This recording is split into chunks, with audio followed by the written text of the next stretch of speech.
새벽 경기도 부천에서 이웃 간의 잔인한 칼부림 사건이 있었습니다. 윗집에 사는 남성이 아랫집에 사는 어머니와 아들을 잔인하게 공격한 건데요. 아들은 끝내 숨지고 어머니는 중태라고 합니다. 뉴스파이터의 최문희 아나운서가 현장에 직접 나가서 취재를 해봤습니다. 지난 17일 한밤중에 집 앞 골목에서 누군가를 기다리듯 서성이는 40대 남성. 한 여성이 나타나자 그 길로 쏜살같이 뛰어갑니다. 흰색 면티를 입고 계셨는데 빨갛게 물들 정도로 출혈량이 많았었어요. 여기 여우가 몇 마리 있다고 경찰한테 신고한 거예요. 그래가지고 군부대까지 신고했대요. 여성을 뒤쫓아간 남성은 다짜고짜 집 앞에서 흉기를 휘둘렀고 곧이어 집 안에 있던 여성의 아들에게도 끔찍한 짓을 벌입니다. 대체 무슨 일이 있었던 걸까요? 경기도 부천시 어둠이 짙게 깔린 자정 무렵 누군가가 심하게 싸우는 소리 때문에 조용했던 동네가 발칵 뒤집혔습니다. 막 싸우는 소리가 나요. 그래서 난 부부싸움 하는 줄 알았어요. 그 애는 여기 들어놓고 아줌마는 구탱이 들어놓 있었어요. 그래가지고 이렇게 밟더라고 막. 이거 밟고 막 이렇게 밟더라고요. 가해자가 그 엄마하고 아들을 넘어져 있는데 발로 밟았어요? 걔도 울고 엄마도 울고 울었어. 막 울더라고. 구급차가 도착을 해갖고 아들이 부축해갖고 나오는데 그때까지는 걸어서 나왔어요. 걸어서. 가슴 쪽서부터 이제 피가 묻었기 때문에 피가 흘러내리고 있었기 때문에. 어머니와 아들에게 무차별적인 폭력을 가한 뒤 태연하게 자리를 떠났다는 남성. 이 모습을 본 주민들은 단순히 가정폭력인 줄 알았답니다. 가면서 야, 나 가서 신고할 거야. 이러고 가는 거야. 걸어갔어요. 천천히 달아나지도 않았어요. 그러나 끔찍한 칼부림 사건이었습니다. 주택가를 어슬렁거리는 남성의 모습. 잠시 후 여성이 나타나자 재빠르게 뒤를 쫓아갑니다. 손에 든 흉기로 공격을 하기 위해 따라가는 장면입니다. 피의자 이 씨는 사건 당일 자정 무렵 이곳에서 피해 여성 장 씨를 약 20분간 기다렸습니다. 그리고 귀가하던 장 씨의 모습을 보고 재빨리 뒤쫓아가 피해자의 집 앞에서 장 씨에게 무차별적으로 흉기를 휘둘렀습니다. 그 소리를 듣고 집에서 나온 아들에게까지 잔인하게 공격했습니다. 사건 현장 곳곳에 어지럽게 널려진 선명한 혈흔들이 당시에 참혹했던 상황을 말해주고 있습니다. 피해자의 공격이 수차례 이어졌던 걸로 보이는데요. 주민들의 신고로 현장에 긴급하게 출동한 경찰. 피해자의 범행 시각과 경찰이 오기까지의 시간은 불과 10분 남짓이었지만 생사가 오가는 현장이었습니다. 저희가 현장 도착했을 때 그 아들분은 연립주택 현관 1층 문에서 이제 피를 흘리면서 상체를 숙인 상태로 있었고요. 이제 어머니 같은 경우는 한 2m 떨어진 노상에서 똑같이 상체를 숙인 채 피를 흘리고 신음을 하고 있었던 상황입니다. 사건을 목격한 주민들의 신고가 동시다발적으로 들어왔습니다. 그중에는 어머니를 살리기 위한 아들의 신고도 있었습니다. 아무 대꾸를 못 하시더라고요. 처음 두 번은 동네 주민들이었고요. 세 번째는 아들분이 신고한 걸로 알고 있는데요. 어머니가 피를 흘리며 쓰러져 있다 이 내용이었어요. 나중에 이제 신고가 막 끝날 즈음에 이제 거친 숨소리만 나는 상황이었어요.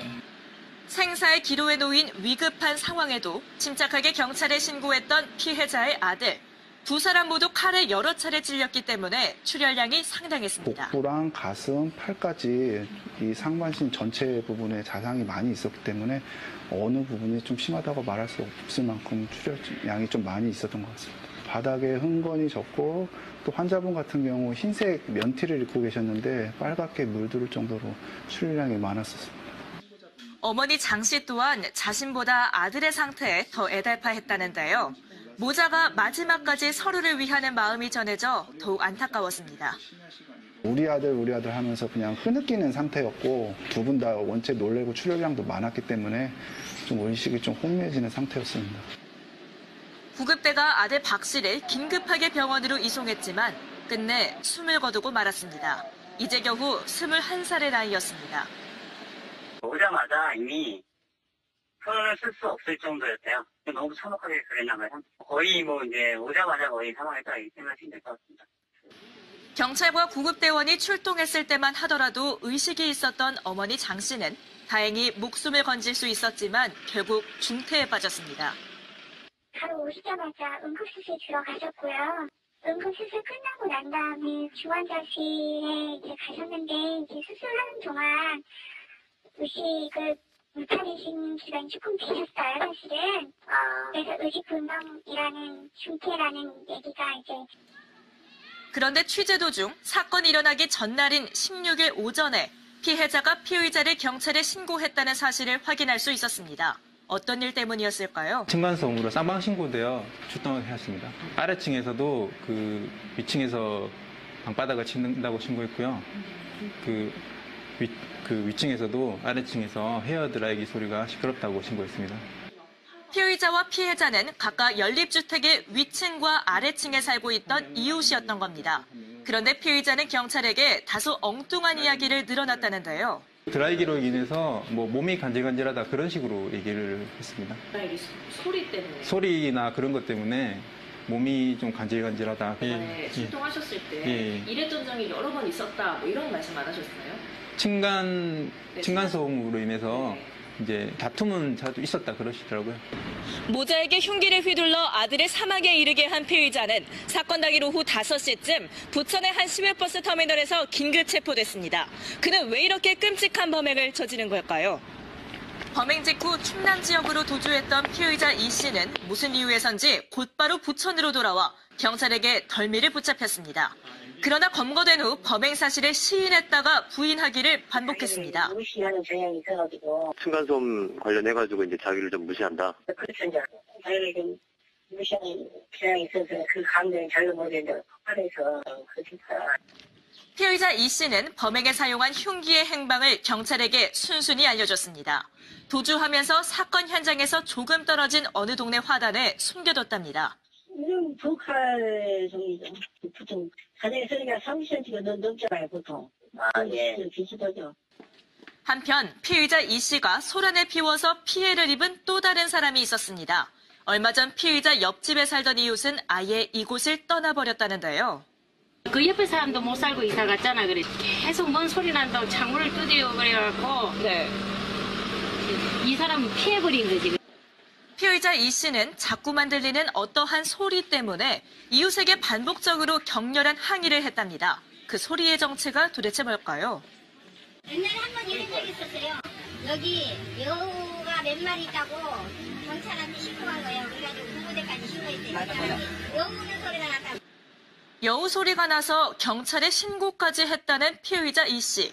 쉽게 납득이 가지 않는 피의자의 말은 이뿐만이 아니었습니다.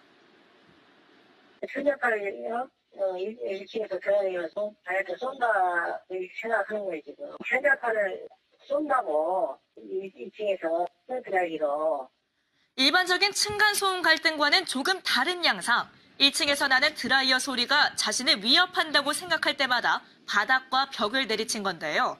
때문에 쌍방이 층간소음으로 신고를 하기도 했던 겁니다. 피의자 이 씨는 알고 보니 고향에 있는 어머니를 잠시 뵙고 올라오는 길이었다고 합니다. 이거 같은 큰 부분을 얘기를 안 하고 있으니까 돈 수사를 간 거를 추정만 하는 거죠. 범행을 저지르고 유유히 현장을 떠나 도주했던 피의자가 짧은 시간 안에 스스로 경찰의 덫에 걸려들었다는 것이 선뜻 이해가 가질 않습니다. 또한 피의자 이 씨가 관할 주민센터의 관리를 받는 기초생활수급자라는 사실을 알게 됐습니다. 경제적 형편이 그리 넉넉하지 않다는 뜻일 텐데요. 그 사람은 혼자 거주했었고 혼자 질병을 앓고 있었기 때문에 수급자로 지원을 받았던 거예요. 질병이 있어서 일을 못하는 거니까. 희귀난치성 질환자죠. 암 환자니까. 한편 병원으로 이송돼 긴급 수술을 받았던 50대 피해 여성 장 씨는 최근 의식을 되찾긴 했지만 눈 깜빡임 정도의 간단한 의사표현만 가능한 상태랍니다. 돌아오셨고 인공호흡이 지금 하신 상태로 지금 경과를 지켜보고 있는 상황입니다. 어머니 장 씨가 병원 안에서 사투를 벌이고 있는 동안 아들 박 씨의 장례가 치러졌습니다.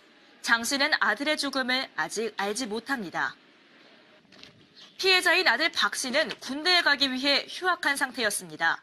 이웃 주민들은 선한 마음씨를 가졌던 이들에게 닥친 불행을 쉽사리 받아들이기 힘듭니다. 좀 있으면 엄마 오시니까 엄마 빵 사간다고 빵도 한 번씩 사가고 그러는데. 공부 잘하고 착하고 인사성 밝고 난 가만 며칠 동안 생각나서 잠도 못 잤고 그날도 8시 좀 넘어서 나한테 인사하고 들어갔던 게 그게 마지막이었어. 그게.